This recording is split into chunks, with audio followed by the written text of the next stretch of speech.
Bueno, ¿cómo meterte? ¿Abro con la deuda o es muy fuerte? Y yo creo que ahora va a ser difícil cambiar el tema.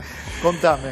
Qué bueno, ¿no? Qué bueno que Berkovich o cualquier otra persona utilice el lenguaje del cine para poder bajar a tierra una problemática que tal vez escuchada en programas periodísticos hace que, según quien sea el que lo reciba, pueda llegar a abrir sus oídos o a evitar, a no desear escuchar. Cuando uno se sienta en el cine o cuando ve un programa de televisión, en este caso es un documental, pero también sucede mucho con la ficción, uno está un poco más desprevenido de qué vamos a hablar, qué vamos a tocar. Hay menos resistencia. Claro, exacto, y la temática entra mucho más fuerte. A mí, bueno, yo comparto mucho el pensamiento de Alejandro y veo que el enfoque claramente va hacia un lugar donde me gustaría poner el signo de interrogación, ¿no? Así que, bueno, lo voy a ver. El cine en general, ¿no? El cine que hace Alejandro Berkovich, ¿es político? ¿Es una manifestación política? ¿O el cine puede ser solamente entretenimiento fugaz? ¿Cuál es tu mirada al respecto? Yo creo que sí, definitivamente es una manifestación política. Después podemos discutir en qué dosis, ¿no? Hay cine que efectivamente intenta dar una mirada política para tratar de concientizar sobre una idea determinada y después cuando vos también elegís los fondos, los personajes, o sea, cuántos ricos hay, cuántos pobres hay, si ese conflicto de interacción entre ellos está en primer plano, qué arquetipo están en primera plana, que el espectador puede observar, puede disfrutar, también, digamos, tiene una dosis política.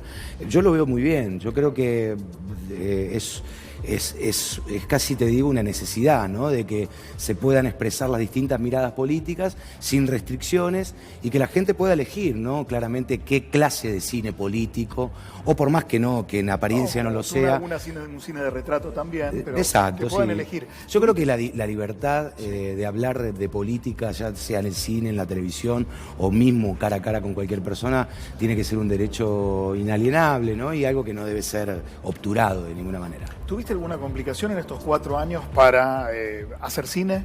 Viste que en algún momento creo que Beto Casella me dijo que en el 2016 estaba armando un elenco para una obra y le dijeron a algunos productores, trata de no convocar a gente tan jugada políticamente.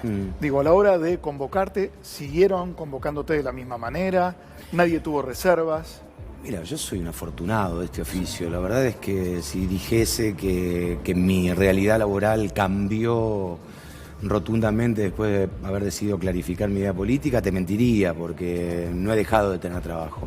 Estamos sumergidos en una coyuntura de escasez laboral general y digamos, el sector nuestro... Y recortes en el cine, además, que en algún momento se deberá investigar, ¿no? Seguramente. O algunos impuestos que se dejaron de cobrarse. Seguramente hay dificultades hoy en lo que es la producción de cine en particular.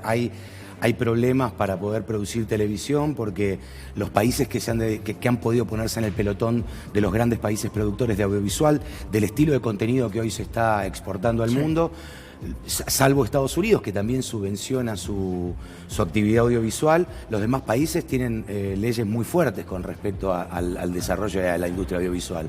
Así que, pero en lo particular sí se ha modificado y creo que es difícil soslayar o dejar de lado. Cuando uno habla de política, habla de religión, impacta muy fuerte en el que está enfrente y es posible que alguien que en algún momento vos gozaste de su simpatía deje de tenerla. Puede ser un espectador, puede ser un televidente, puede ser un productor también.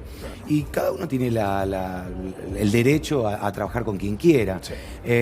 Creo que de todas formas muchos de nosotros y nosotras en este trayecto, sobre todo los que nos dedicamos a sostener nuestra idea, tratar de defenderla sin crueldad, digamos, tratando de confrontar en el buen sentido. En tu caso, por absoluta convicción. Se ha generado digamos, hemos avanzado en ese clima que hemos vivido en años atrás, ¿no? Creo está que menos cerrado. cerrado. Está menos tirante. Hubo momentos donde la coyuntura era tan fuerte. ¿Y eso producto de la madurez social o del fracaso de Macri? De la madurez social. La madurez social, sí, definitivamente. Creo que con las restricciones que han existido en estos años para poder expresarse, digo, la desaparición de algunos comunicadores o algunas dificultades de ciertos canales para poder llevar adelante, digamos, la producción diaria del contenido informativo. Así todo, me parece que las redes sociales han colaborado mucho. Más sí, allá de democratizó, por un lado hay como una trinchera a veces, viste, de mucha tensión, de mucha violencia, que a veces me parece hiperactuada, pero también democratizó la posibilidad de comunicar desde otro lugar, ¿no? Sin duda. Antes los medios monopolizaban literalmente la información. La gente común, digamos, la gente a pie en la calle no tenía posibilidad de expresar bien o mal, cruelmente, excedidamente o no, o moderadamente su idea. Y me parece que, más allá de los dolores que pueda llegar a causar las distintas redes sociales, creo que son una gran noticia. ¿Qué es Macri hoy en la Argentina, más allá de tu mirada sobre sus políticas? Digo, ¿qué deja luego de 4 años de gobierno? Macri me parece que es el reflejo claro y concreto de las políticas liberales o neoliberales que vino a implementar, es profeso, mezclado con un alto nivel de ineficacia, inoperancia. Creo que, o sea, no es que pasaron cosas, esto fue pensado. Yo creo que hay una cantidad de medidas que vinieron a hacer, como bajar el sueldo per cápita en dólares de la población en general, el tuyo, el mío, el de todos los que están acá. Y creo que hubo una ineficacia y cierta inoperancia para saber leer en qué estaba el mundo, ¿no? Mientras el mundo se cierra, se protege sus propias economías.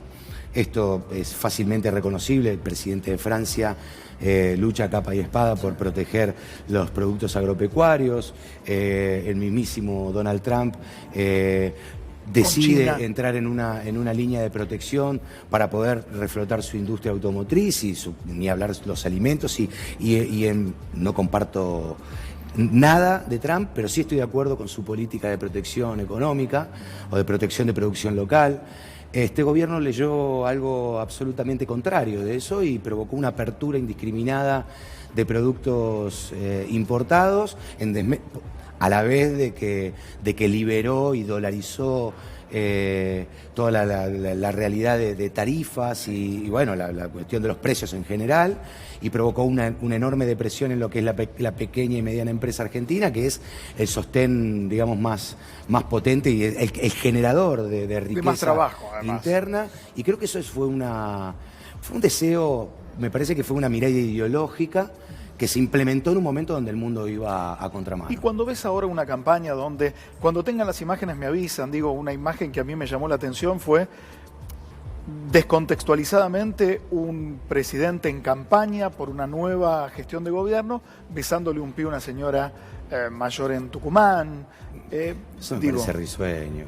¿Te parece risueño? Sí, y a mí me parece que de hecho esas son las cosas que quitan del foco lo importante. Yo a veces trato de no comentar esas cosas, porque la verdad... ¿Sentís que la siembran a propósito como para que digamos, bueno, hoy hablemos de lo que dijo Carrió, mañana hablemos del perro Balcarce, pasado sí. Hablemos...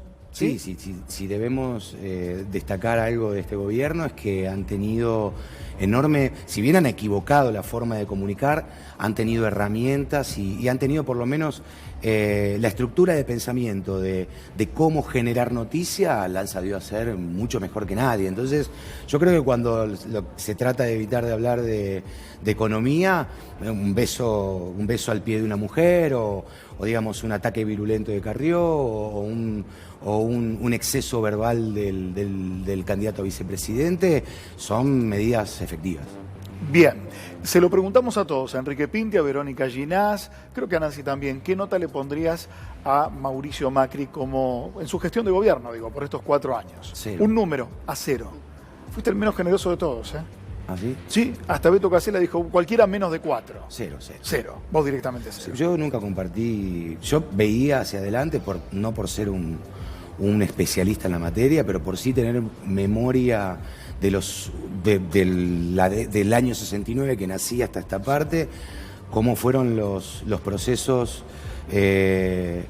políticos neoliberales y cuáles fueron las consecuencias que luego se implementaron esas políticas. Hablas de Menem, por ejemplo, también. Hablo de Menem, que digo, lo tengo que asumir como un exponente propio, así me considero peronista. ¿Te consideras peronista? Yo me considero peronista por más de venir de una familia radical, sí. Okay. No, porque de pronto, a ver, si uno evalúa la gestión de Menem con... kirchnerista, o sea, eso no, por supuesto. Digo, por eso. Pero sí creo que la doctrina peronista me abarca en toda su dimensión.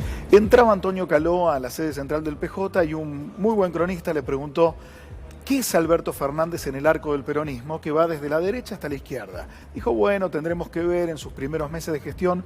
Digo, es un interrogante, sí hay un planteo colectivo y coral de varias fuerzas del peronismo que se juntan en el frente de todos. Para vos, ¿qué va a hacer Alberto Fernández y qué va a representar?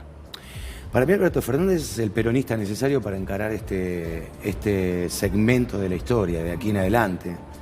Creo que es un peronista kirchnerista, se asume kirchnerista y de hecho lo fue, digamos, participó de la era tal vez más virtuosa del kirchnerismo, que tiene un nivel, digamos, cierto nivel de discurso y cierto acercamiento con el espectro general, no solamente con el más radical del kirchnerismo, que es absolutamente necesario para poder encarar lo que él llama esta concertación de los distintos sectores para intentar diagramar un esquema de una cantidad de puntos para poder... Digo, yo creo que los argentinos no tenemos que ir en busca de la reconciliación. Me parece que la época de la dictadura dejó heridas muy profundas. Si hablamos de reconciliación, creo que vamos a estar tal vez errando un poco el diagnóstico, pero sí creo que tenemos que ir en un camino claro de búsqueda de coexistencia. Esa coexistencia necesita un acuerdo de cierta cantidad de puntos que no lo puede llevar adelante un exponente de un sector político férreo, combativo, como puede llamarse a los exponentes más férreos del kirchnerismo. Me parece que Alberto Fernández, como la lectura que hizo Cristina en su momento y le cedió su espacio y provocó esa jugada magistral que hoy hace que Alberto tenga la posibilidad, no digo cerrada, pero sí muy cercana de hacerse presidente. Creo que Cristina leyó claramente y por eso la grandeza y la generosidad. Cristina es la dueña de los votos y Alberto es el dueño de esta oportunidad que le suma aún más votos al espacio. Ese fue evidente. Okay. El traslado que Cristina hizo con sus votos al ungirlo a Alberto como candidato a presidente, es claro, fue inmediato, fue total. El traspaso de votos fue absoluto. Casi te diría, podemos hablar de la experiencia de Cámpora, ¿no? Donde Perón porque te lo preguntaba porque algunos analizaron que ante la degradación económica, ¿qué hubiese pasado si hoy la candidata era Cristina y no Alberto? Digo, la imposibilidad de ser electa tal vez 6 meses antes, hoy por hoy hubiese sido tal vez una elegida. Ante la coyuntura, digo, ¿no? Yo creo que ante la debacle económica tan profunda y sin retorno, hubiese tenido posibilidades concretas si se hubiese quedado en ese espacio de poder ser reelecta, elegida una vez más presidenta. Ahora creo que en la elección de Cristina, en la decisión de Cristina, lo que hubo fue un acto de grandeza. Claro. Ella consideró que este tramo de la historia de la Argentina debía ser conducida por una persona, por un hombre en este caso, que tuviese un acercamiento real y que pudiera ejercer esa concertación, ese diálogo, esa posible unión entre sectores que están eternamente separados, desunidos, y que en estos últimos años, por lo menos en los años de kirchnerismo, esa desunión se precipitó, se profundizó. Así que me parece que digamos, en la decisión de Alberto hay una lectura más allá de búsqueda del triunfo, porque lo que creo que busca Cristina es terminar, por lo menos con este segmento de un modelo neoliberal, es claramente en darle una opción a la Argentina de un gobierno que pueda concertar y unir las voluntades de un sector bastante amplio, ¿no? Mañana a la noche, Atrapa un ladrón, sí, en Telefe, pero además lo podemos ver por Flow también. Sí, entero. ¿Y Muralla? ¿Cuándo la vemos? Y Muralla hoy se puede ver en el Malva. Ah, bien. Y se puede ver en el Cine Cosmos. Apenas Buenísimo. En 2 salitas, es una película boliviana. Digamos, el cine boliviano está en su crecimiento. Lo conté antes porque incipiente. además tiene un enganche también con una película paraguaya que fue maravillosa, que es 7 cajas. Bueno, y claro. me parece que tiene como la misma estética y el mismo clima. Me están matando por el corte, pero Pablo, No te quería preocupes. agradecerte especialmente que hayas venido. Por favor. Elogiar, como lo hice con Nancy, tu coherencia, tu responsabilidad y tu consecuencia con tus ideas, que no es algo muy común. No hablo de los actores, sino del argentino en general. Así que gracias por Te haber agradezco, venido. Luis. Gracias por la Ahí invitación. está. Pablo Echarri, en Tarde o Temprano. Quédense un minutito nada más, luego de la pausa seguimos.